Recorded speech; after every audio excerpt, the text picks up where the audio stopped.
Hello, my name is Elvis, and welcome to another episode of Unsourced Wall. I'm joined today for a very special episode. We got two great guests here. You might have heard them if you checked out Comics Code UH-thority, the other podcast I'm on. These are my co-hosts. Would you please introduce yourselves? I can't wait. Yeah, hello everybody. I am AJ. Good to be on Elvis's platform for the first time. Yo, Amen. it's your boy Roliver Queen. Man, it feels great to be back. I missed you, fellas. Oh, it was quite a long one since you guys were here last. Now, AJ, I did post the Justice League Snyder Cut breakdown with you on here as well. So it's not the first time. I think it's the first time you're Oh, on, okay. on a regular episode. So great to have you both back. This is going to be kind of a short one. I didn't really read anything this week, and I don't think we have enough time to go through our weekly reads anyway, because there might be not a lot of news topics, but they're pretty weird ones. So let's get on with the first one, which is we got our first possible leak of the Moon Knight costume that Oscar Isaac is going to be wearing in the upcoming Disney Plus TV show. Now, there's some hesitancy there. Some people are saying it's not real, but we've had reports, unconfirmed, I might add, that accounts are being delisted who have posted it. Have you guys seen it? I've seen exactly one image of it thus far. What'd you think? But I think I'm not sure how I feel about it yet. The angle I saw wasn't great. I'd like to see it more full head on, I guess. But it looks to be probably one of the better Disney Plus Marvel costumes thus far. I know everybody seems to like the Falcon Cap costume, but I have a few issues with that around the bulkiness of it. So, if they've avoided those issues with the Moon Knight costume, great. But I also want to make sure that it's real before I even get my hopes up. Yeah, I'm prefacing that, yeah, like, if we can confirm that accounts have been deleted, then I guess that says it's real, but always with a grain of salt. What do you think, bro? I don't know how I feel. It's kind of just like the Miss Marvel topic that we spoke about a couple months ago. I'm not a big fan of leaks. 9 out of 10 times with the leaks, they don't look right. The lighting is always off, and it's just not for me. So from what I saw, I mean, it looks cool, but again, it's kind of one of those things where I just want to see it in action. So like, I feel like if I make an assessment on it right now, it's not going to be a fair one. So that's where I stand on it. But if the accounts are being deleted, then 9 out of 10 chance that it's probably legit. So I'm sure now that it's leaked, we're probably going to get some actual like Promos? professional set photos, maybe a trailer sometime soon. So yeah, that's where I stand on it. Yeah, I remember when the Stargirl costume leaked, like the next day we have like a character poster. If you guys remember that. So yeah, hopefully, if it is real. If it is real, I have to say, I don't like it at all. It looks really cheap. It looks really CW-y. It looks like the kind of thing you would see on Smallville, like when they would have Dr. Fate on with like the big, bulky, outrageous helmet, or the Blue Beetle they had on Smallville, which is like this unmovable, like bulky, like just completely disproportionate costume they have for him. It gives me that kind of vibe, like a Halloween costume. If it's legit, then it's way more embarrassing than Oscar Isaac's costume as Apocalypse. I know everyone always gave that design dog shit. Like, I think he looks great. I think he does an amazing job as Apocalypse. Everyone's always like, he looks like Ivan Ooze, even though that's only based on one scene where he's under neon lighting, where he looks purple. Wait, hold on. I don't mean to interrupt. People had an issue with the Apocalypse suit. I liked it. What? Really, that's the thing going on. Are you trolling right now? Because you've never seen that? Went in on that look. No, Yes. I'm dead. Like, I never watched the movie, but I've seen like stills from it. But I thought it looked legit. He looks great, and he is great. He's fucking amazing in that role. It's that one bad image of him, Under neon lighting. Storm, and Psylocke. Yeah, I think they're in Egypt at that point. It's like Elvis says, weird lighting, and yeah, it doesn't look good at all. Well, I think it still looks good, but the lighting makes him look purple, and everyone made like Ivan Ooze jokes. They keep making Ivan Ooze jokes. But everywhere else in the movie, yeah, it's at worst passable. Everywhere else. I mean, like Oscar Isaac isn't like a 7 foot tall like bodybuilder. Okay, so he looks kind of shrimpy, but he has gravitas and presence. And I like that concept. I think it's a really great translation of what they wanted to do as like a kind of Egyptian headdress pharaoh kind of look to it. And this just looks like they wanted to do mummy wrappings around a superhero suit. And again, like it's if it is real, then it's weird because it screams fan suit. So that's why I could believe it being fake. Like when you would see like Batman versus the Predator, it looks like the Batman suit. Yeah. Those kind of things. Ooh, I've forgotten all about that. So yeah, fingers crossed. I still think that the show has a lot of potential, but if that's like something that's going to end up being like the real suit, it's off on the wrong start. I expect to see something within like the next week or so. So I think when we see it in action, like I think my opinion will change, and I'll be like, okay, all right. Then I'll be like, okay, this looks good. This looks all right. But yeah, it's so weird to me. Like, but if I could make an assessment based off of like what we saw, it's weird. Like, and based off like the stuff that I know from the comics, like the suit from the comics, it looks very, very weird. Yeah. So yeah, I don't know. I just want to see it in action. Yeah, just it's so odd to me. So yeah. All right. So next up, speaking of things that might be legit or completely horrifically fake, we have the new Suicide Squad script leaks. Now there is a Twitter account called Release the Ayer Cut, so there's obviously some bias there. Yeah, no agenda whatsoever. Exactly. Right? That has been releasing excerpts and screenshots of what they claim is Ayer's shooting script for the Suicide Squad movie, the one from 2017. I think is that how far it was? Who knows? I can't tell time anymore. 2016, I think. 2016, awesome. Yeah. Has it been that long? Wow, they really dragged their feet on that sequel. Anyway, and it has obviously a lot of these Snyder heads in a hurry over the possibility that they're real, that these are legit, and they're using them as a basis to like saying, look at what they robbed from us, look what the WB took from us, look what they let slip through their fingers. This could have been $1 billion movie, all the regular stuff. And now I want to ask you guys, have you guys read them, and do you think that they're legit? I'll start first. I saw a little bit of it, but also at the same time, just like the Moon Knight stuff, I'm not sure of the validity of it. Something about this and the way it's being presented to us seems very off. So it screams maybe somebody just went and pieced together some of the ideas that he had and just kind of bullshitted around that. But I don't know, part of me does believe that maybe in the near future we could see some form of the Ayer cut, some form, because I know he's just getting a little bit of a buzz every single time that he talks about what could have been. But I don't think this is something, if you're trying to get it out, I don't think this is something you would leak out, especially to a suspect account like that. So yeah.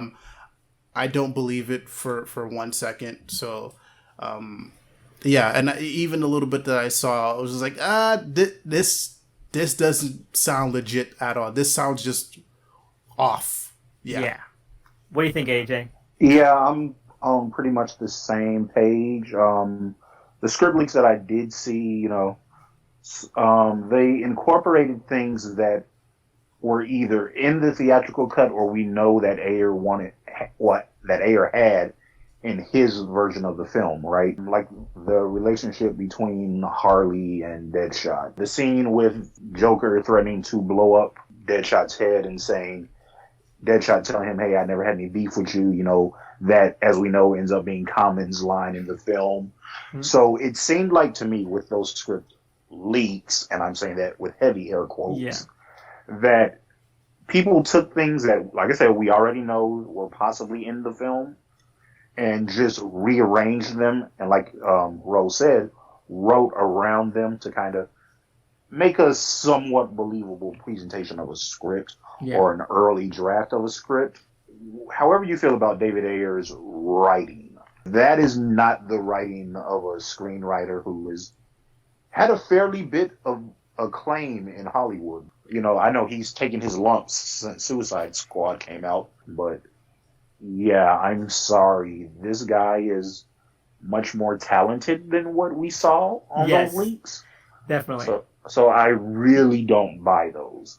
The photos that have been coming out this past week, like I said, the Harley Deadshot kiss, the shots where they're doing the scene between Deadshot, Amanda Waller, and Rick Flag, but the scene is different, showing that it's been a reshot. I'm like, yeah, guys, all of that is stuff that we know about. We know this took place.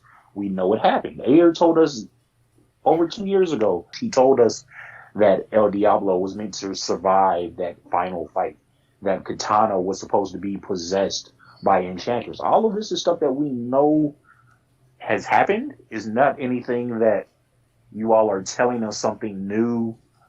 So I don't know what the purpose of this was today. Maybe you're trying to drum up buzz to show Warner Brothers, hey, look at this. People really want this.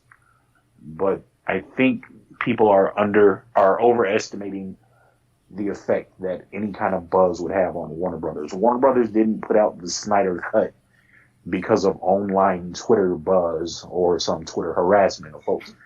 They put it out because they needed content for their new streaming app. Yes. They're not in that position anymore. Mm-hmm. I know people ragged on HBO Max for the day and date release strategy, but hey, it's got them to where they're earning over $2 billion in profit every quarter now. HBO Max is in a much stronger position than it was when the Snyder Cut got announced. So if you all want to push for the Ayer Cut, you're going to need something a little more believable than this. Exactly. For Warner's to make a move on it. I also want to add this into, with the Snyder Cut, there was a lot of like emotional baggage attached to it. There was a lot of scandal attached to it. All of that just happened to fall at a convenient time when HBO Max was trying to put things out so it could get eyeballs to it. With the Ayer Cut, especially with what he's saying, it just sounds like there was a butting of heads. That's not enough. You know, people are very passionate about the Snyder Cut. I understand. And when these movies were coming out, just WB was in a very difficult, odd place at the time. But we are so far removed from that. HBO Max, like AJ has said, is in a much better spot. I don't really think that the Ayer Cut would bring much to HBO Max. I don't think so at all. That's just my honest opinion. So I think it's kind of one of those things where just like they're going to try and try and try to make this a thing, but it most likely won't happen. And I say most likely because, you know, anything could happen, but most likely I'm going to stick with that. No problem. And I think, you know, just to move this into like a different kind of area of discussion, I think that what a lot of people aren't really remembering, I think that a lot of Snyder heads are trying to really bury, is that, well, yeah, for one, I read the leaks, and I was excited for 1 second before I read more of them, and I realized, wait a minute, this sounds very familiar. This entire setup where you have like a supposed script, and you get all the details out, and you get all the Snyder heads like really excited to drum up like interest and buzz, because this happened like 4 months ago when right after the Snyder Cut was released, this huckster, this scam artist, was that our first episode? I think that was our first episode, yeah. Or second, it was really early on. Whatever happened to that guy? Did he just run from Twitter or something? I don't even remember what his name was. That's how much relevance and legacy he had. But yeah, he decided to lie and say that he wrote a secret original script for the New Gods movie that Warner Brothers buried after they decided to cut off Zack Snyder. And, well, that fell apart like a house of cards. But for a while, for like an entire night, all the Snyder heads were hyped about it. The story got tons of traction among their circle of groups and shit like that. And it was even like, I think, an article on CBR, Newsrama, and all that stuff. And this reminds me so much of that because, well, when you have these groups who are willing to do a lot of like bullshit, like you can't really take anything that happens at face value. And like AJ and Ro were mentioning, there's a lot of those script leaks that doesn't ring true when you have an experienced screenwriter, an experienced director, an experienced movie maker at the helm. Now, there are some very believable parts. Some of it feels very plausible, especially this one part where Joker kind of nags Harley saying, "The shit I have to do for you," and that kind of stuff. Like, that feels like, okay, that could have been like a really interesting moment. But there's one thing that I thought really set my mind ablaze. And there's this moment between Harley, when she's still a psychiatrist, and the Joker, when they're going like, "You want my body?" and like, "I want your body. You want this?" And then Harley's like, "I want that." And like, that's not what a character-driven drama, which Ayer has said his movie was meant to be, sounds like. That sounds like fanboy fan fiction. Like, oh, see, like, it's sexy, it's raw. They're sexually, maturely charged. They want to fuck, you know. Now that we got the baby PG-13 version, that kind of shit. Then there's other parts where we have the scene, and this is where I believe 100% this is a complete fucking hoax. Ayer has described the scene where Harley and the Joker kind of break up in after he saves her. Like, she like thinks that they're like in love again. Like, she loves him. She goes to hug him and shit like that. And he gets like really upset with her and slaps her around because he's like an abusive motherfucker. And then he pushes her out the helicopter. Out the helicopter, like, because, you know, he doesn't give a fuck about her. Like, really, she's expendable to him. And then we get an excerpt of that scene from the leaks, and it's entirely different. It's like the Joker saying, "We got hit," and then like, "We gotta lose extra weight," and pushes Harley out. And like, that's not how that scene went. And it feels very fake. Like, that's like, I don't know if the people behind this like scam didn't like hear Ayer's description of the scene, or they just don't give a shit. Maybe both. But yeah, this is complete fucking fake. This is not even a question about it. Has Ayers spoken out about these leaks or no? No, not yet. He said, yeah, as of now, no. Like a couple weeks ago, like 2 weeks ago, he made like this post saying he doesn't want to talk about the Ayer anymore. Like, he's trying to be like, I guess I would love there to be a world where I got to release my cut, but, you know, I'm a professional, and, you know, this was a movie that was made. It's in other people's hands. You know, I just want to move on. You know, because basically saying, "Hey guys, I most likely have business with Warner Brothers in the future. I'm really not trying to screw that up." Exactly.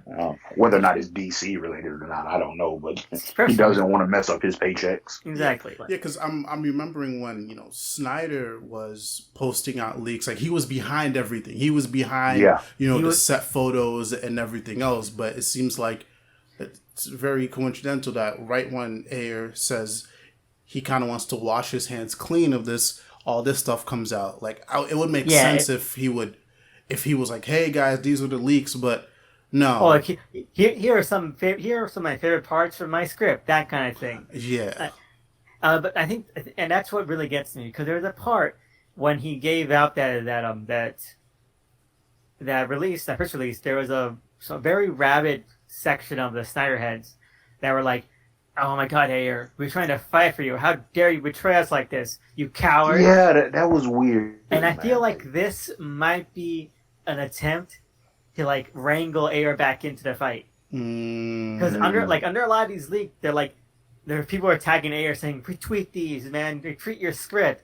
And I feel like if it's a hoax, it's a hoax, an attempt to get that reaction, saying, get people adding Ayer. That's scummy. Like, he said he didn't want any part of it. Absolutely. Like, you don't see Kathy Ann, like, who also got fucked in the editing room. Yeah, she said her shit early on, and then she's left and washed her hands of it. Exactly. Like, and it's also funny how none of these groups want to fight for her to have her version. Especially since Ayer was like, "Yeah, man, same thing happened to me." Like, Ayer and her were the first to like link up. Like, you know, our Harley Quinn stuff got fucked. But yeah, no one gives a shit about Birds of Prey, because in terms of like Snyderhead like worldview, Birds of Prey is just another symptom of WB marvelizing the DCEU, that kind of shit. And like I don't like Birds of Prey that much, but it's clear she had a vision, and it's very clear the movie was chopped the fuck. Like she's mentioned how like the first act was like shoved into the middle, and there's like a bunch of flashbacks and cutaways put in, and like yeah, you can tell, you can really tell. I do think that this is all just a long haul kind of scam from a rabid fan base to wrangle Ayer back in after he said he doesn't want to do it anymore. Like I do hope that the Ayer cut does happen someday. Just let him be. Facts. One thing that stuck out to me is how they've said, like, yeah, and also El Diablo doesn't die.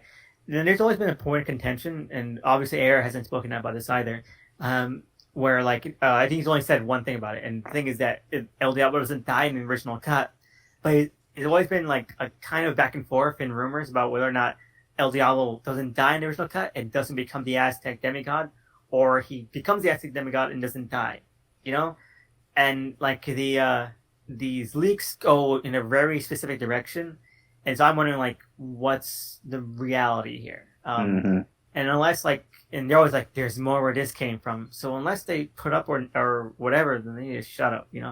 I think they're probably waiting to see how much traction they get from, I guess maybe the more so casuals in that fan base, because of course the diehards are going to be all in, and they're going to tweet the hashtags, and they're going to harass people and all of that. But there was a turning point with the Snyder stuff to where people who really weren't invested in it, I guess after the cast started coming out and talking about it, and after the story about what happened with his daughter's passing and his firing, basically his firing, and they're using his daughter's passing as the reason for him leaving, that brought in a lot of people who normally would not have cared about the Snyder Cut.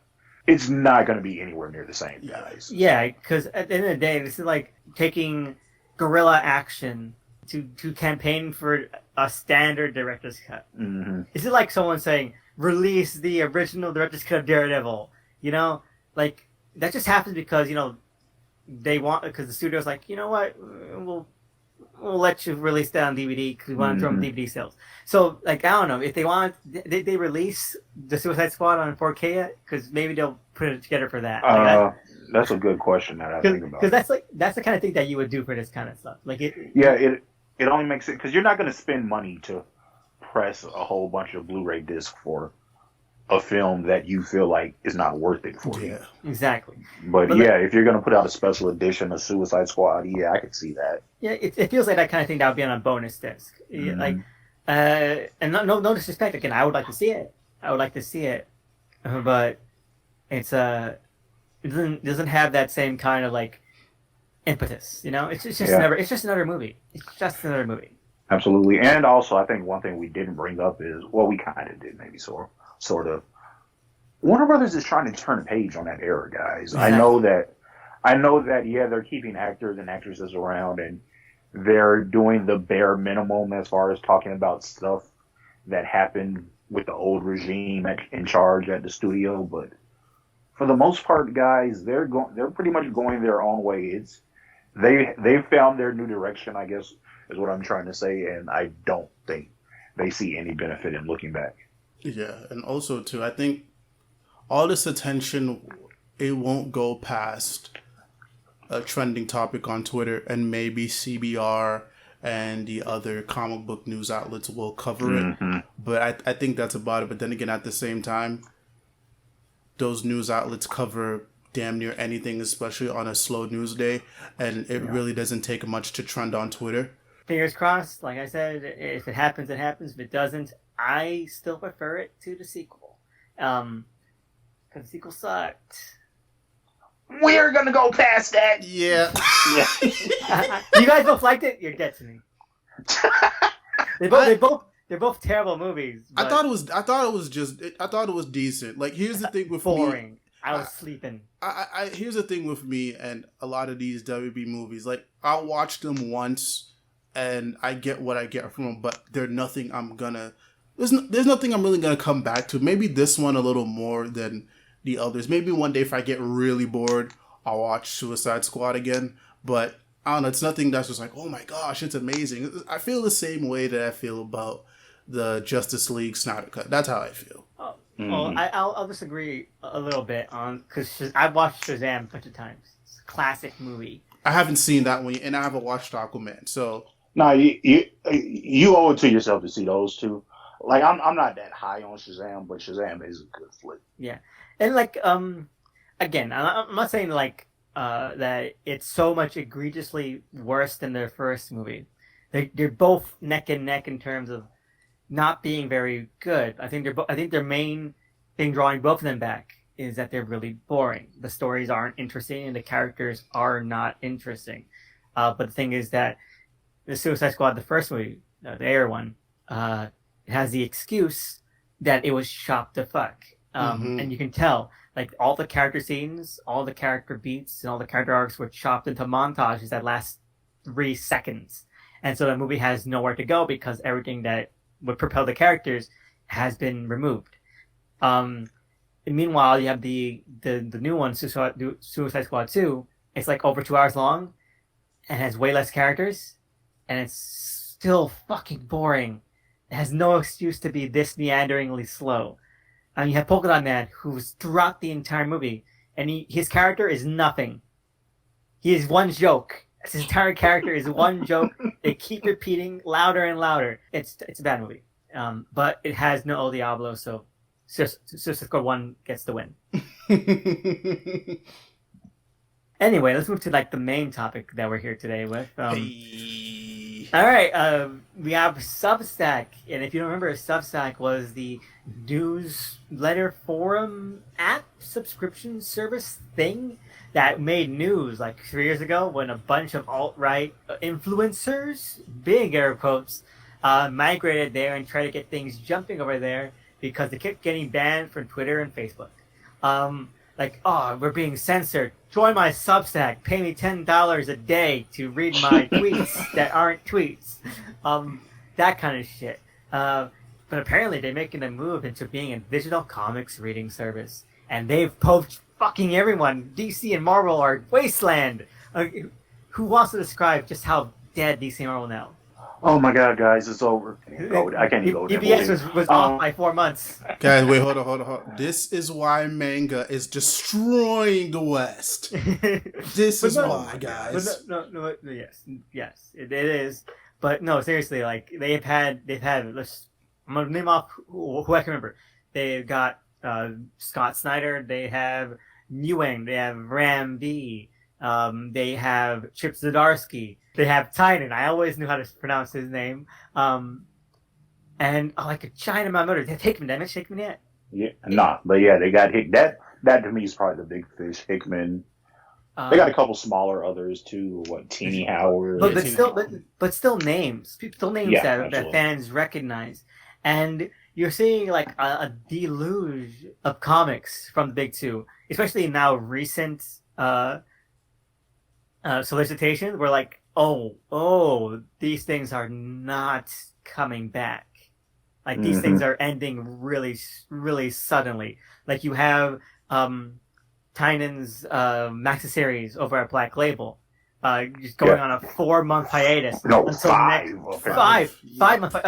5. Wait, actually, 5 month hiatus from October to next March. I won't be surprised if that does not finish. It's not coming back. This is clearly a giant cancellation.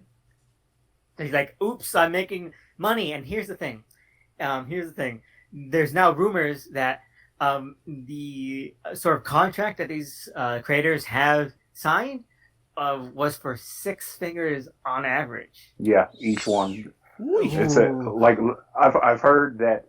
And I don't know how true it is, but it's some people who are fairly reputable in the industry that you're probably talking about $250,000 for some of these bigger names. Yeah, it is insanity, and like, of course, this has gone a lot of controversy because, like I mentioned, Substack was basically running its platform on like the cast-offs and dredges of other forums and other services, other social media outlets, kind of cast a shadow on these creators who are kind of like chasing the money. But a lot of people are also saying like, okay, yeah, they're chasing the money and getting into bed with like this really distasteful company, but at 6 figures, fuck it, you know, like they get paid like shit, and we've started getting a lot of news and reports coming out on how badly they are paid. And I think now, in light of this Substack stuff this week, I think those stories were planted earlier in the past couple weeks about how bad these creators are getting paid, because all of a sudden, okay, now that's giving people the leeway to jump over to, like what you said, is a really shitty platform that deals with some really shitty people. Because think about it, the Brubaker story that's been back in the news. Like, yeah, we heard about that first like 3 months ago, guys. This isn't anything new, but you had to get it back into the public consciousness right before the Substack news drops. Yeah, but and also with more information, because I think it was this week where we found out that the only thing that he got was $5,000. Yeah, and an invite to the movie. Because I know back then we didn't know that, but not even an invite. You gotta thank you, and then he didn't he had to text Sebastian Stan to for get some into tickets the premiere. Yeah, because I know back then we didn't get like actual money figures on how much, but it's real nice. It's real convenient how right when the Substack stuff happens, okay, now we can talk about how much money I was paid and just how much I guess recognition that Marvel was giving him at the time. What's gotten a lot of people, especially really big comics commentators, in a hurry about this, is that it's basically Image all over again. Where it's not really where Image is propping itself up as like the new creator-owned vanguard, but it was literally just like a confederation of the biggest things in comics. So it's not like they were like making another like creator-owned imprint that would be there for the little guy. They were making it to promote themselves. Like they would like, you had fucking Rob Liefeld and Jim Lee, who had like the highest selling comics of all time at that point, licensing out their creations to other creators to work on under their banner, under their name. So it's not like, you know, everyone's getting their own fair share. There are people who are working to make Liefeld money at the company he created to make himself money. Yep. And you're seeing a lot of that with Substack, where we're not seeing like an influx of smaller creators. We're seeing the biggest names in comics right now. The people who are making the most acclaimed comics. Like you name, I think the one of the smallest names on there are Ram B and like Teenie Howard. Yeah. But they're still like some of the most talked about names in Marvel and DC right now. And that's not it's not a coincidence. Substack, if it is truly paying out this money and it has money to burn, like what the platform is, obviously, is that they're hoping fans subscribe to the platform to follow the creators they like, so they're gonna get the creators that are talked about the most, because clearly you would want the people who have the most people talking about them that would follow them to this new format. Yeah. We also got to add this into like.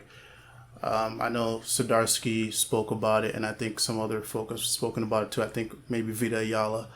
And a huge pull that a lot of these creators have for going to Substack is that it gives them the chance to kind of be selective about who it is that has access to them. Because I know one of the main things, I think AJ alluded to it on the timeline, is that, a lot of these creators have been getting a lot of shit. For whether it's for a creative decision. I mean, we saw it with, Taylor, and, I know King and a bunch of other people have gotten a bunch of flack, because of whatever creative decisions that they made or whatnot.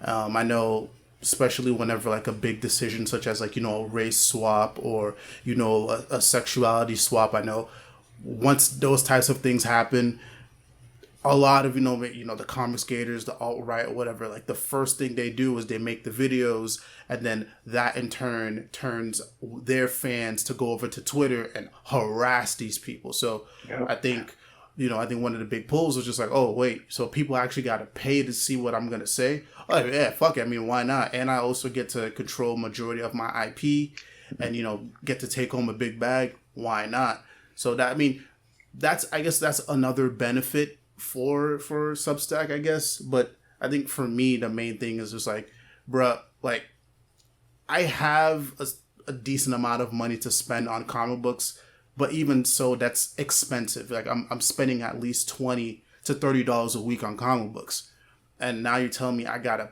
pay a subscription for that?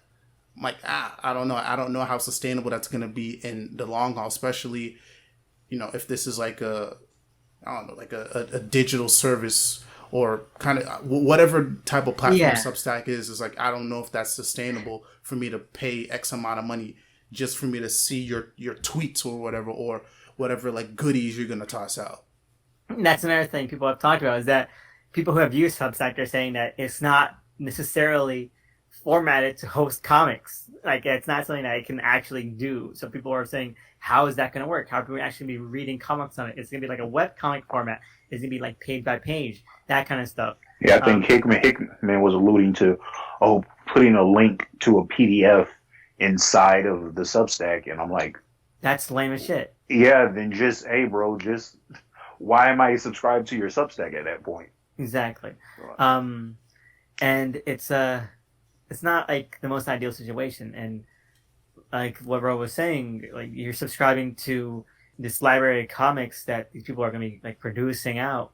You buy comics mainly because, like, of course, we buy comics from these people. You do expect a certain level of like quality as well, but you're saying to buy like basically sight unseen in a big Humble Bundle pack, Mm-hmm. Like, where's the incentive there?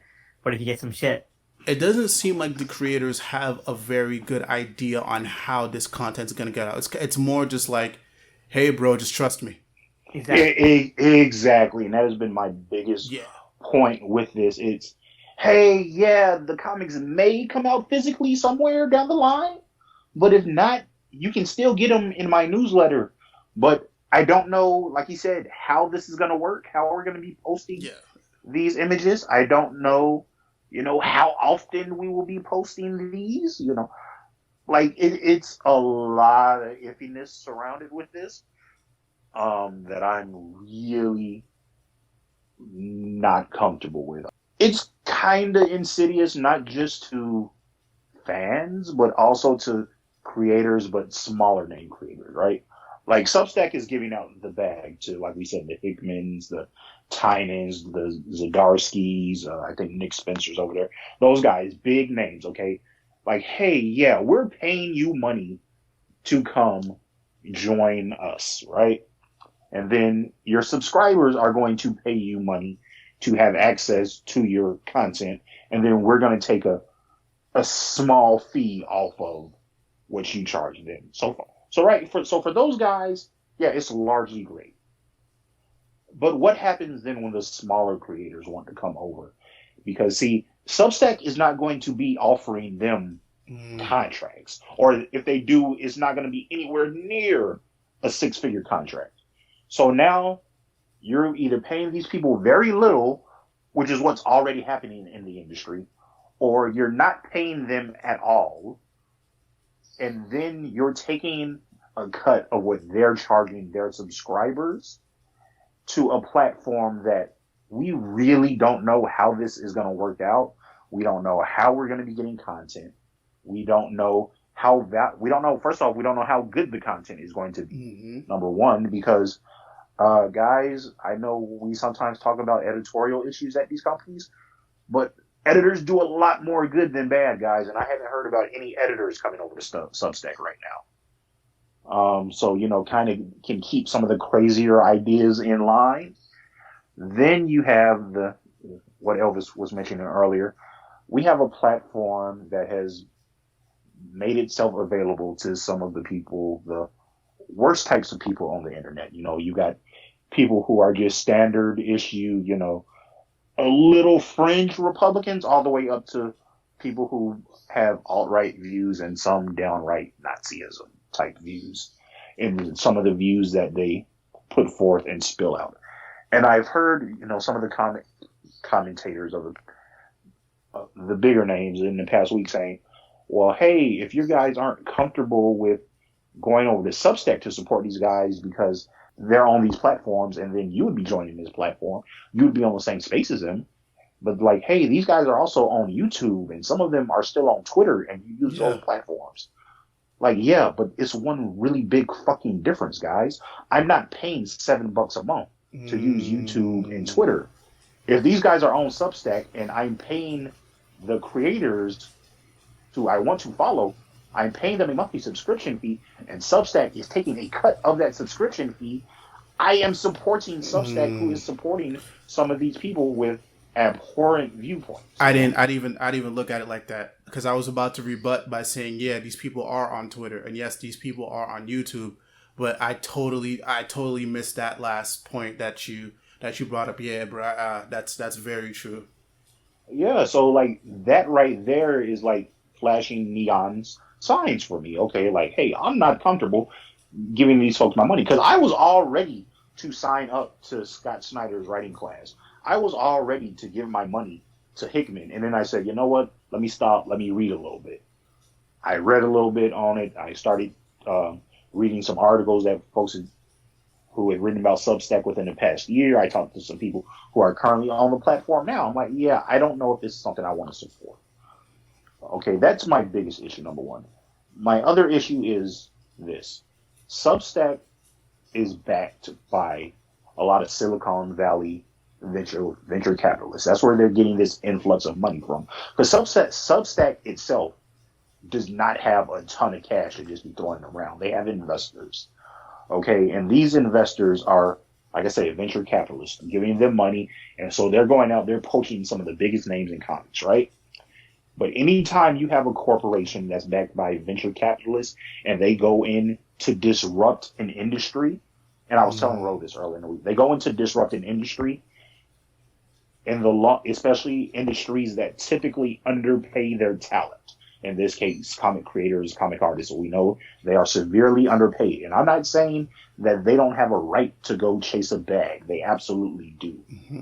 But like I say, when you get venture capitalists coming in, a lot of times the industry that they disrupt is in a much worse place very quickly within a few years. Mm-hmm. So that's the thing. I don't see this Substack thing lasting. I don't see it being, ideal for fans, but I also see creators kind of realizing kind of quickly, hey, maybe this isn't a company that I want to be associated with. I know that the hook is, oh, you're going to completely own your creations and you're going to own publishing rights and all. But yeah, like you said, hey, we still have our hands in your pockets. We're still going to eventually devalue you and your industry that you're working in. And I can kind of see it becoming like an early image in the 90s where, yeah, the biggest names are being propped up, but everybody else is not really getting much benefit, especially mid and lower level creators. So I'm very wary about how this is going to go. Hey, y'all guys, get your money, get your bag. I don't know how long of contracts y'all have signed for. Hopefully it's short terms where shit goes left. Y'all can get out fairly quickly. But yeah, just let me know when y'all books come out physically somewhere because I'm not giving my money to the platform. And I also want to add this one thing too. I saw a pretty informative video from Comics by Perch, and he brought up a very good point. Yes, there are a lot of big name creators that are coming over, but especially with these companies and, you're dealing, venture capitalists and whatever, investors, they like to see growth. Mm-hmm. So when you bring over a James Tynion, or a Chip Zdarsky, so yes, they may bring over their initial fans. Yes, they are big names, but now the question is how do you bring more? How do you bring more people in? So yes, outside of James Tynion's core fans, he's going to have to do more to increase his following. Chip Zdarsky's going to have to do the same because after a while, you can't just sit in the same bubble. These companies, they want to see growth. So now the question is, what are you going to do next? So then after a while, sure, you may see some uphill growth, but is it just going to plateau? Is it just going to be a straight line after that? Companies don't like that.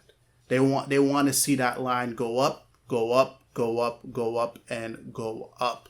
So that's going to be interesting to see in the near future in regards to growth. Because after a while, we see it. When when the needle stops moving, some people are going to start to get cut. Are we going to see that? Would all that hype and all this attention is getting now, would it be for nothing in the next 2 or 3 years if they can't increase? So true. I think that's definitely something to worry about.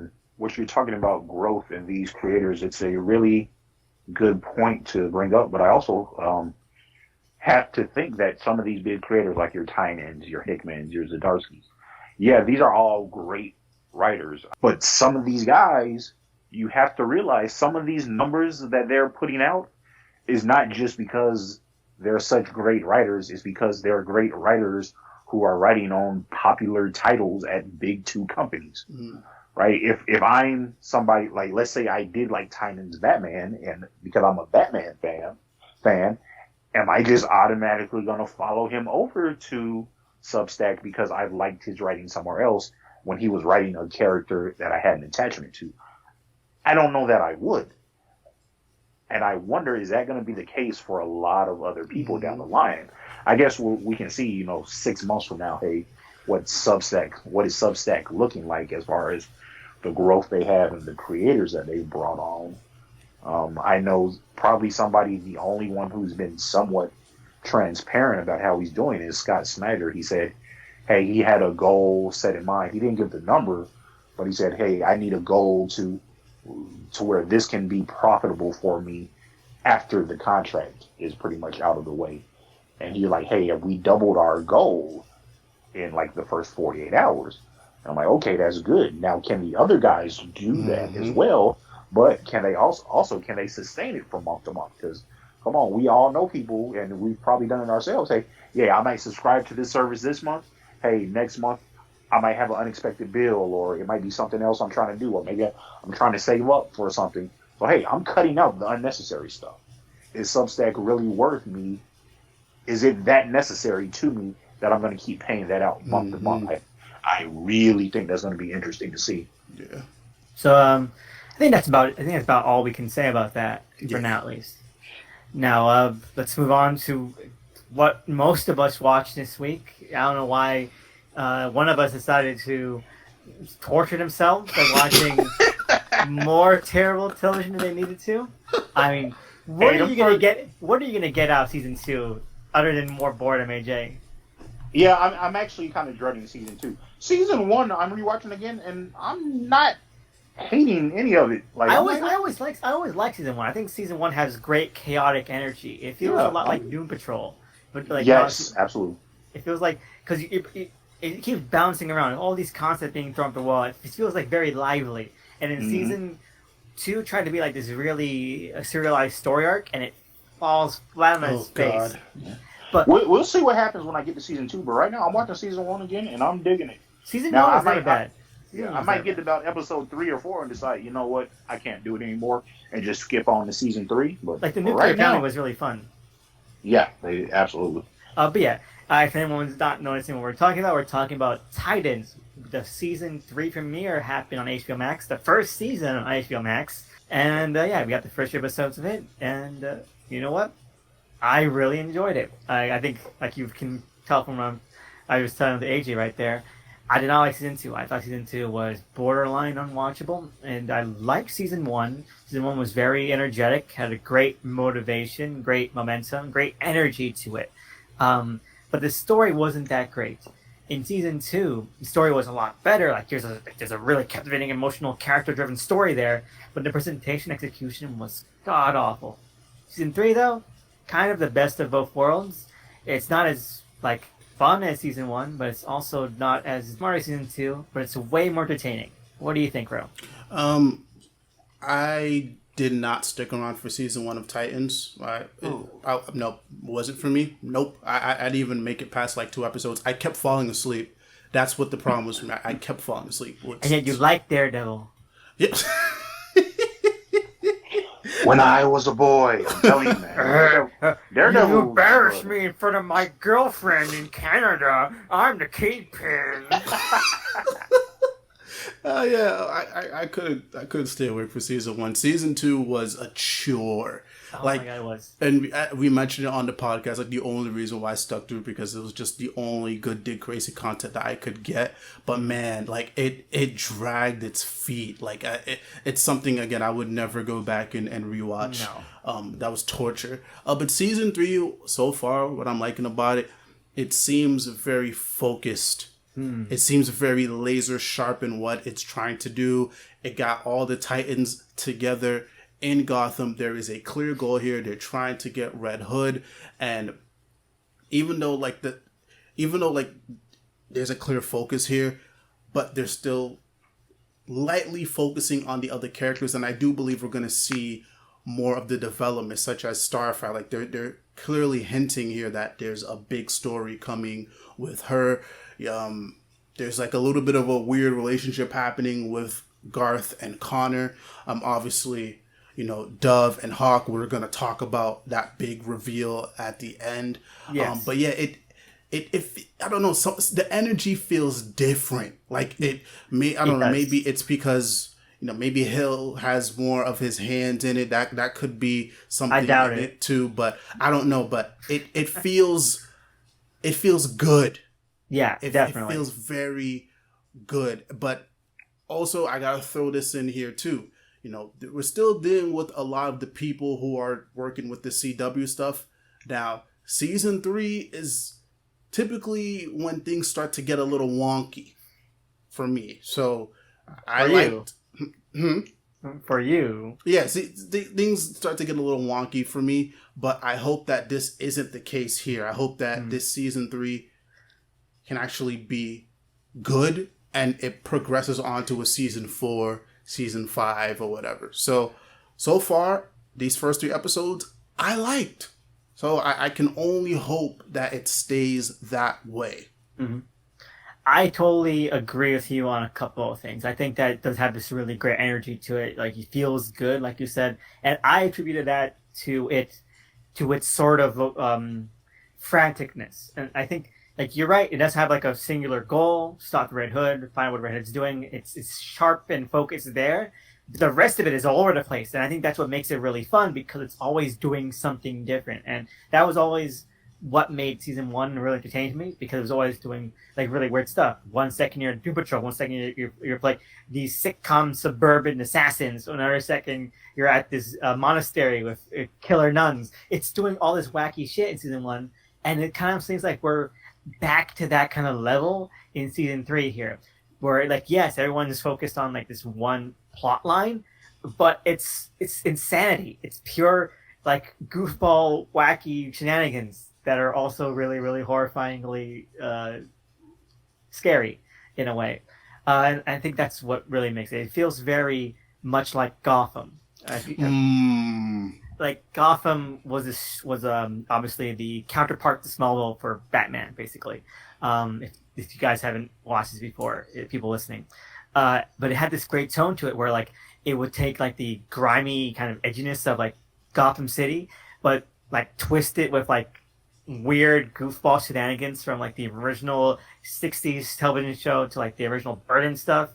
And it made for, like, this really fun sort of atmosphere. And I feel like this show in season 1 and season 3 captures that same kind of tone.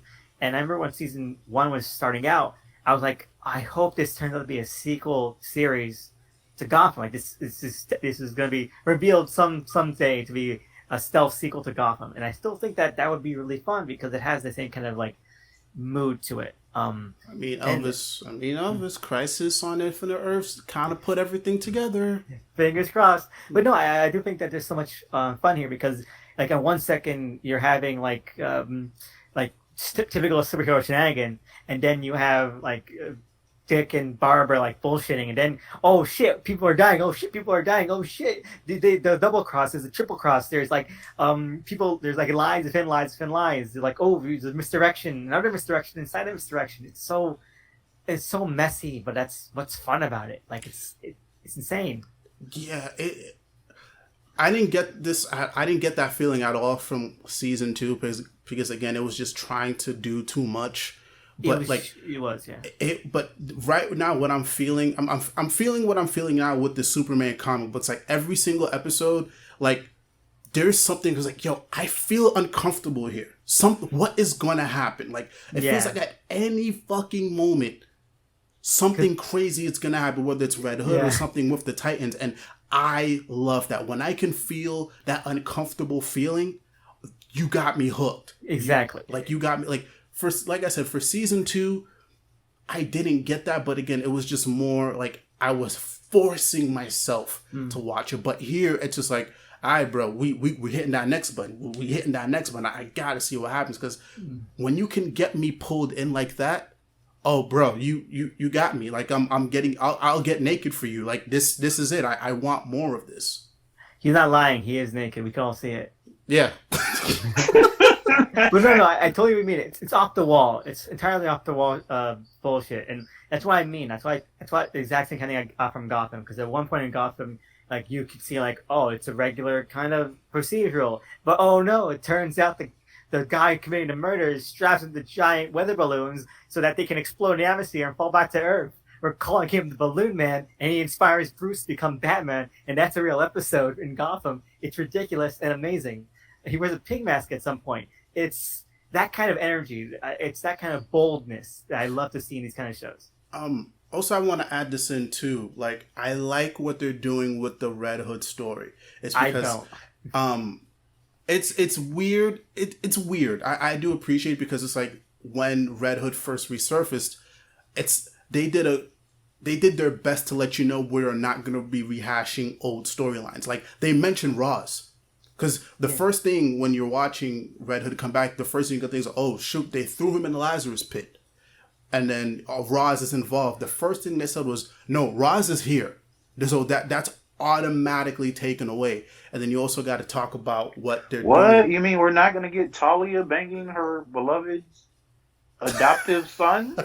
Hey, oh, man, I was looking forward if that's to that. good enough for 2,000 porn scenarios, then it's good enough for Batman comics. But no, I agree that I like that they're going a fresh new direction with it and not just like retreading old material that's been retold like 5 times at this point. But I don't like the fact that it took place over like 2 days. Like it's like they're not even like 3 months later. Like give me a title screen like that. I was looking. Here's the thing. I was looking for that. Like I was thinking, okay, the next episode is going to be 1 month. I would have taken 1 month later. 1 month is fine, but they didn't even do that. It's like immediately. So that kind of like it makes it feel drains silly. It down a little bit. Yeah, it makes it feel silly, but in a bad way. Like, oh, really? Like they really wanted to like rush through it. It feels rushed. It feels unfinished. Like they didn't really think it through. Like, okay, we want to do Red Hood, and we're not going to give a shit about how we get to that. Because they're trying to set up a Red Hood project as quickly as possible. Exactly. You want to because they're spinoff. Well, I think they're doing an HBO Max movie for it. That's Red Hood and the Outlaws. Let's do it. Let's do Red Hood and the Outlaws, man. Because that's the apparent thing that the scoopers are putting out that Waters or whatever his last name is, he signed the option to extend his contract, and that's supposedly what's happening next. The Red Hood movie only on HBO Max, just like Batgirl, only on HBO Max. I'd watch it. I mean, I think he does a great job. I just wish that they gave his character more breath to do it. Because like when we get to the reveal that Jason's alive, like he died like 2 days ago. Like you count the nights. It happened 2 days ago. It's flimsy and it's not to the standard the show should be working at. It feels again like a fan film. Like, oh, now he's awake. And it feels like you're reading. It feels like you're watching a Wikipedia summary rather than watching a show. Mm-hmm. And that's what really hurts it a lot. But other than that, I'm really entertained. I think that this Jason is really fun. I thought he was really fun in the second season. He's like one of the only highlights of the second season, amidst all the boringness. And I think that like it really won me over when we start seeing his plans, because it's just a lot of frenetic, frantic, and kind of like berserk kind of plans. Like, oh, this guy is going all out. And it's incredible. And I had a lot of fun, like sort of being along for the ride with that. But other than that, like, you know what? It's still kind of like a rough shot. But I do want to bring one thing back for the Gotham connection. And this is what I think that why they're really taking a lot of like tonal inspiration from Gotham is that like one of the mob bosses in that Red Hood blackmails or whatever, or gets to join his crew, shares the same name as Joker from the Gotham TV show. Oh. And so I'm like, oh, so like that's clearly a hat tip to Gotham. But I feel like, you know, there's such an energy sharing going on here. I haven't had any compunction to watch the Alfred TV show that's apparently like on its third season. Who knows? But I can watch Gotham and then this and like feel like they're sharing like the same space, you know? Mm-hmm. And I really like that. I really like that a lot. So let's talk about the big elephant in the room. The character they decided to call Hank is dead. I'm not going to call him Hank because he's not, but he's dead. And I think that was a really fun move because he was definitely the most expendable on the entire cast. I think Alan Ritchson, who's a great kind of actor. I don't think he's a great actor. I think he's a great kind of character actor. He's really fun to watch. He has great line delivery and energy. He played Aquaman in Smallville. He was Raphael in the Michael Bay produced TMNT movie, but he was really good in those. The movies weren't that great. He's underrated. He's underrated. I'm not saying he's great or anything, but he doesn't get the credit that he should. He was amazing comedically in Blue Mountain State, and he was severely fucked over in Titans. In season 1, he's one of the worst aspects of it. In season 2, he's definitely one of the worst aspects of it. And in this season, he died, and it was amazingly funny. And kudos to him, all right, for taking it on the chin like a champ. Right? So what episode does he die in? 3. 3. Okay. So what's your thoughts, Ro? Oh, I agree. I totally agree. Whenever he was on screen during season 2, I was just like, yeah. I kind of want to skip those scenes because there was just nothing there. Like that whole relationship with Dove and Hawk is probably one of the least interesting things for me in that entire series. So I'm glad that now that he's gone, maybe she can get some proper development. And I don't know, maybe they can do something interesting with her. But for him, nah, I wasn't feeling it. And I was actually laughing when he died. I was like, no way. They're going to do it. They're going to commit. So funny. Oh, sure, he's really dead. And I was just jumping on top of my seat. I was like, great. Cool. It's very, very, very fucking obvious that Scarecrow's behind everything. Okay. That Scarecrow has either seduced Red Hood to the dark side, or he's brainwashed him with some sort of new fear toxin. But he's definitely like the man behind the man. Also, the drugs. Yes. So yeah, because I saw the clip when Red Hood, I guess, was first going to go after Joker in the Batcave.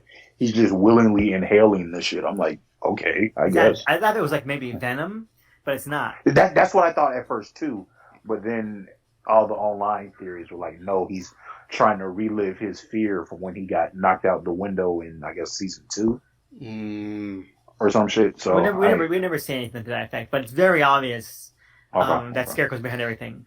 Because like Scarecrow's like, oh, you know, someone like Jason might find another mentor if he was losing faith in Batman. Nightwing, another mentor, another older father figure, Nightwing, like, we get it, he's the fucking villain. Please stop.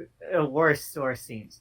But yeah, going back to like Hank's death, I don't think they're gonna get more development for Dawn, or at least any proper development, because the right time to give them development was way fuck back in season 1. Because I was actually really excited to see like Alan Ritchson as Hank, because I thought like he would be a great Hank, and to see like him bounce off like Dawn, the male Dawn, the original Doug, his brother, because I think that's it's one of the best kind of pairings in comics. It originally started off as like an almost kind of political cartoony, overly stereotyped comic by Steve Ditko, of all people, where he's like, oh, here's a Warhawk and here's a namby-pamby liberal, you know.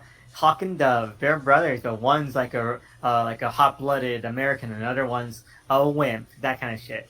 But it developed into like this really kind of really fun pairing whenever they show up, and when they got like the new versions of Dawn, female Dawn. I swear they should give them fucking different names. Different sounding names, and her sister when they became Hawk and Dove, and then when Hank and the female Dawn got together as their own team, that kind of shit. It's nice. It's a nice dynamic. Titans shit all over that by making like Hank and his brother, the male Dawn, complete fucking psychopaths who don't give a shit. Like they're not. There's no contrast. Like I don't give a shit about Dawn. When Dawn died in Crisis, it was like a really like emotional moment because it made Hank like reevaluate his life because. Without like his brother, then what is he? Like his brother like died saving someone, even though he was like the timid, cowardly one in his eyes, and he was like a real kind of hero. It's like a self-sacrificial hero who wasn't actually scared. He showed great courage, so Hank was like put into like this mental state. But meanwhile, in Titans, they're both fucking weirdos and sociopaths and like violent ass vigilantes. And then when his brother dies, you don't give a shit because he was a fucking psychopath. Like they're going out just knocking people into bloody bits. Like I don't give a shit that guy dies. And when he dies, I don't give a shit. And then we have Dawn, who again is given the same characterization as being the overly violent psycho. She might be hot, but she's a violent psycho that I don't give a shit about. There's no contrast. There's no dynamics. There's no development. So now that Hank's dead, good. I don't care about his character, and I'm glad that he died in such a funny way because he was really funny. Because like his ex-girlfriend just fucking kills him by accident. It's so good. Like I was shocked. I was like, wait a minute. When he first got like when Red Hood gave Dawn the gun, saying shoot me or else he'll die. I'm like that gun is probably gonna be a detonator. And then when it's gonna be real, like really, I was just fucking joking around. It felt so good. Like this is great.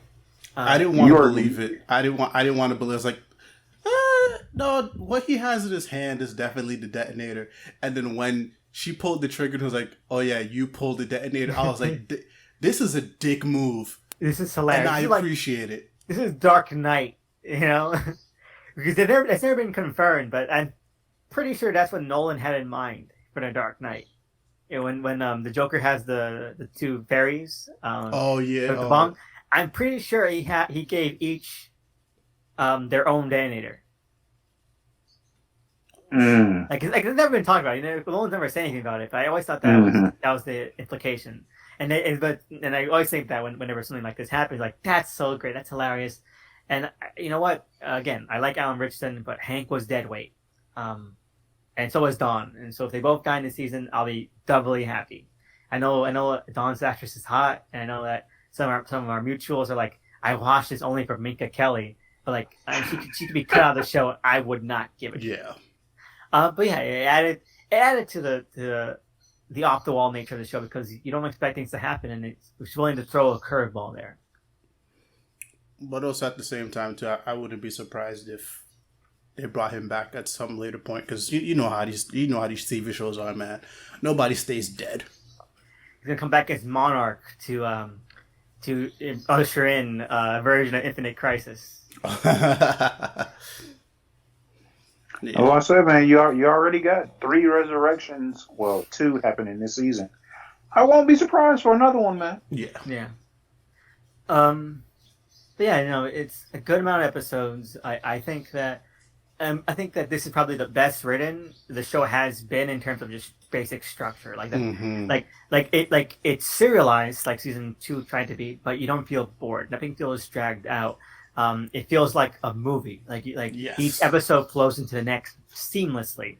I think that has a lot to do with the acting and a lot to do with like the writing. Like, you're not bored. Everything's always moving. It's either like really great character banter and dialogue, or like these insane set pieces we keep describing. And I think that really works. It's a great tone. Yeah. And I do really enjoy Barbara Gordon in this, and I think that she and Dick should make out. This would be good. I mean, don't we figure that's coming probably though? Oh, definitely. They should recreate that scene from Infinite Crisis when Dick almost dies, and they had that flashback issue where like he gets engaged to Starfire. You're a dick. And they're all of them are in the show now. We gotta adapt that scene. All right. You know what we're talking about, AJ, right? Yeah, when he shows the letter telling her, "Oh yeah, I meant to tell you, yeah, I'm getting married," and They just do it. Oh, because I think that they have great chemistry, and you can tell there's history behind it. They don't say that they were ever dating, but you can tell like when he shows up and he's like, we should get a drink sometime, and she's like, yeah, okay, and he's like, fuck, after he leaves, because she clearly there's not bad blood, but there's still like connection there that they probably want to move. There's past. Tension there. There's tension, and I really like that. Yeah, I mean, what I'm gathering a lot from this is they just need to lean into it and do a Bat Family show, man. Yeah, definitely. I wouldn't mind that. Fucking cancel Gotham and make it Batman and Robin with Dick as Batman. Adapt the Morrison comic. Mm-hmm. Do shit like that. I also want to add to the Barb's thing. She is fucking gorgeous. She is. My she God. is. She What? she's got like a very kind of steely, stern look, but like in like a very, very hot way. Like this is Batwoman. And how could Dick let her go?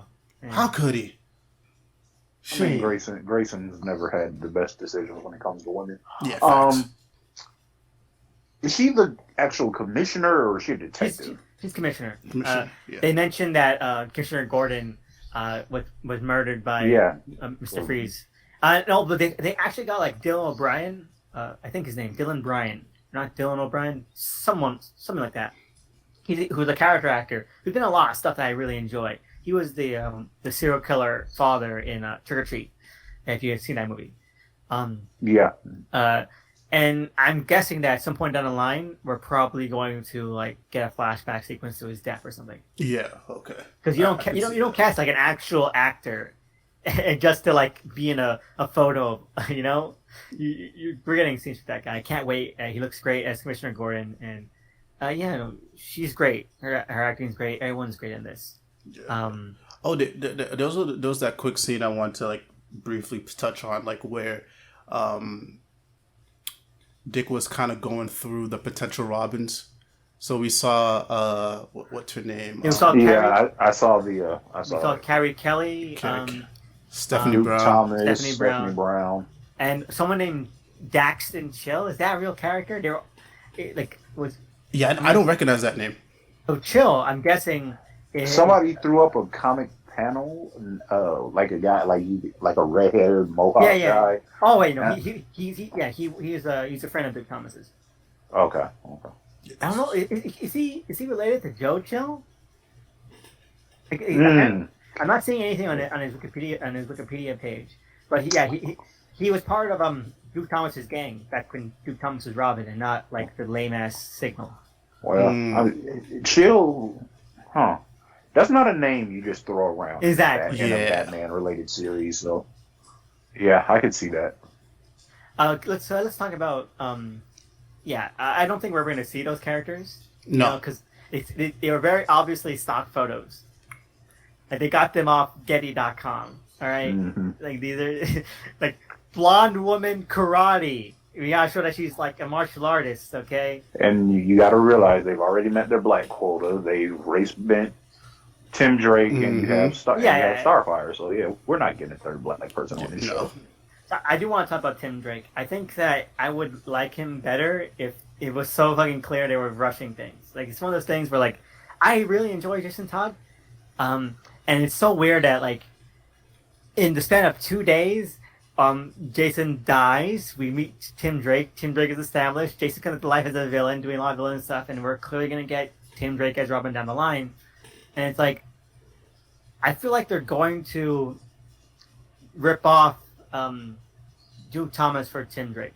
Oh God! So, when Tim Drake was Robin, he was like the street Robin. He was like the hoodie, jeans, and Converse sneakers Robin. He ran with like the Robin gang, that kind of stuff, the Robin crew. And I feel like that's where they're going with Tim Drake, because I don't think that he's going to be an officially sanctioned Robin, because obviously Nightwing is totally against that in like these first 2 episodes, and there's like 10 episodes, so we're really like a third of the way done, and I don't think there's gonna be enough time to like, okay, he's Robin, give him a costume. He's gonna be the street Robin, like Duke Thomas was. Well, it's a little bit of a ways until I get to season 3, but man, I hope they don't do that. Yeah. I'm betting money on it. You're But probably right. I don't mind Tim. I think Tim is fun. Tim does. I don't. You talking about in the show or In, Tim in general? I don't give a shit about Tim in general. Yeah, I was gonna say like, Tim in general is like a fucking nobody. Yeah. Who gives a shit? Damien for life, bitches. No. In the show, he's fun. He's only been like in like 2 different scenes. Okay. He's buoyant and lively and like really really joyous. It's fine. I like him. My hope is that they introduce the fact that they integrate the fact that he's bisexual so that they can introduce Bunker and they can make him boyfriends. Yeah, I think I was gonna mention that also. There's no way they're not gonna go down that route, because at least at the point when they potentially could do it, they at least can say, hey, it happened in the comics. And I mean, at this point, you already race bent the character, so I mean, might as well just do it, because at that point, hey, more press, I guess. I was gonna say that's probably, at least in my mind, the reason why they did it in the comics. Oh, hey, we've got Tim in this show that we produce, we put out. Let's make him gay in the comics, then let's make him gay in the show. Then we'll give that Tim Khan fan base what they want. Fuck that. Khan is boring. Give him a fun boyfriend. If I'm saying bring Bunker in. I'm telling you, man, they're bowing to that ship fan base. They're gonna go all the way with them. Yeah. Might not be in the comics, but they'll give it to you in Titans. No, Khan is so boring in Titans, though. It's ridiculous how boring he is. Yeah. There was this tweet today where someone was like talking about Tim Drake, and they're like, "I'm glad Tim is bi, but what did they had to give him such like a boring ass love interest nobody character?" And I agree. Like even in the comics, if you're going bi, ask Bunker out. Come on, DC, I can't do everything for you. I have no problem with him in Titans. I think I hope that at the very least he gets proper space and development and room to grow. I don't think there's anything else really about these premises that sticks out other than I desperately hope we don't see any more Tiger Boy and we start seeing more Beast Boy. Okay, like he's saying like, oh, everyone loves Superboy because Superboy can do a bunch of shit, and then he's like, I'm gonna learn how to do a bunch of shit. He's looking through encyclopedias of like different animals. Like, please do it. You have HBO Max money now. Fucking do it. I need to see him turn into either a gorilla or a snake. Just one time. A gorilla would be good. A gorilla would be great. I like with Doom Patrol, it works that they don't have full control of their powers because like it's going for like this erratic sort of tone. But Teen Titans and Titans, you want to see superhero stuff. So I would really hope that Beast Boy breaks out of that this season. Yeah. Nothing else really sticks out. Yeah, no, not for me either. Not yet. We're still in the early days. There's like 10 episodes, so we got like 2 months left. Yeah, and I'm really looking forward to the Starfire stuff. Like that looks like it's gonna go down an interesting route. But other than that, yeah, no, nothing really else sticks out for me. No. But yeah, overall, I'd give it 1 thumb up, 1 thumb slightly askew. Number score 7 out of 10. I'm gonna go ahead and give it a little higher than I'm gonna give it 7.5 out of 10 because I was really pulled in. I didn't really feel bored. I just need the same consistency throughout. I don't mind a couple of meh episodes, because I mean that those happen in a season, but I'm looking for the consistency throughout, and so far they're on the right path. So I'm 7.5, and I'm gonna give it 2 thumbs up. Yeah. Nice. What about you, AJ? Hey, from what I'm hearing so far, sound like I could land around the 7-ish range, but rewatching season 1 of Titans, I'm trying to think. Should I just skip season 2 now? You should. There's nothing good about it. Skip to the end when we get to Suit and fights Deathstroke. Yeah, the only good thing about season 1 of season 2 is that the premiere is basically the finale of season 1, and it's pretty good. And then that was still the stupidest thing for me. They had that episode shot and ready. Just put that at the end of season 1. But they totally reshot everything, though. The original finale was like an alternate future. Was it? The alternate future they have to reverse. Like, it's a dark future that they have to fight Trigon in. Yeah, I remember the Trigon. Okay, now I really got to speed run through this. I can remember this stuff. Like I remember the Trigon fight. I remember them being in, what was it, like a farmhouse or a house, Yeah. something. Yeah. And then the Robin gets possessed. Yeah. Okay. And then it was supposed to like skip ahead a year after like Trigon's taking over the world. And then they had to fight him, and I guess everything would like reverse back.